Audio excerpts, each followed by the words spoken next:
182 Bamiyan Buddha, the man from Bamiyan city, built in 6th century and was carved sandstone.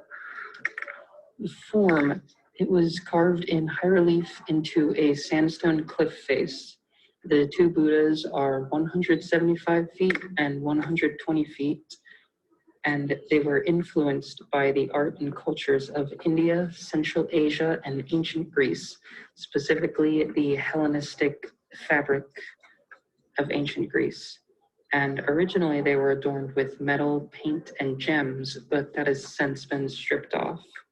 And the area around the feet of the Buddhas have been hollowed out for circumambulation. There are two different statues, each one depicting different Buddhas. The larger one depicts Buddha Vairocana, and the smaller one depicting Buddha Shakyamuni. It was built in the 6th century in Bamiyan and was a popular stop among the Silk Road, but sadly they were blown up by the Taliban in 2001. Yes, and they functioned as a prayer site and also a landmark for the Bamiyan city. Okay, in case you didn't get the information about it being hollowed out around the Buddha. So here's a ground plan or a floor plan of what it looked like. There were all these niches also carved out around the Buddha for people to go in and pray. Whoops. All right, so the area near the heads of both Buddha figures and the area around the larger Buddha's feet was carved in the round, allowing worshipers to circumambulate. Remember, we talked about that word with the Islamic tradition, with the Kaaba. People would go to pray and they would circumambulate. So it's the act of walking around an object. It's a common practice in Buddhist worship and in Islamic prayer.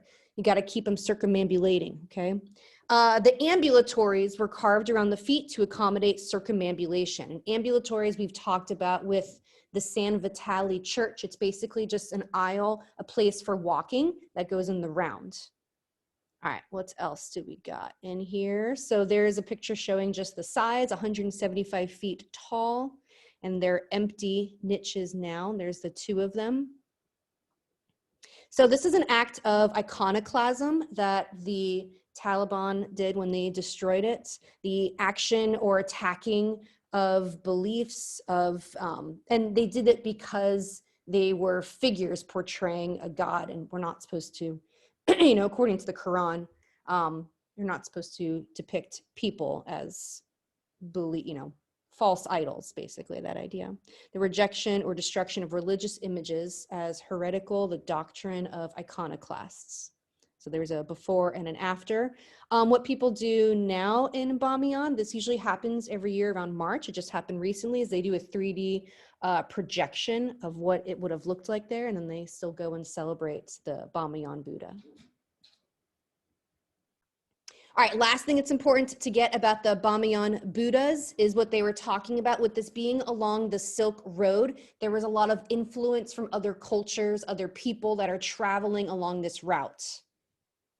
So it was a hub of commercial activity and therefore an exchange of cultural, religious, artistic, and intellectual exchange. So with the Bamiyan Buddhas, we're seeing an influence of India because of Buddhism traveling through India. So Buddhism got to this region from India.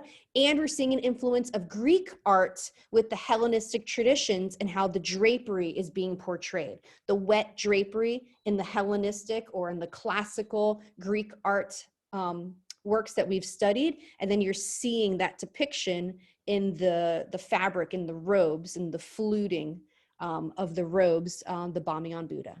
All right, that is all.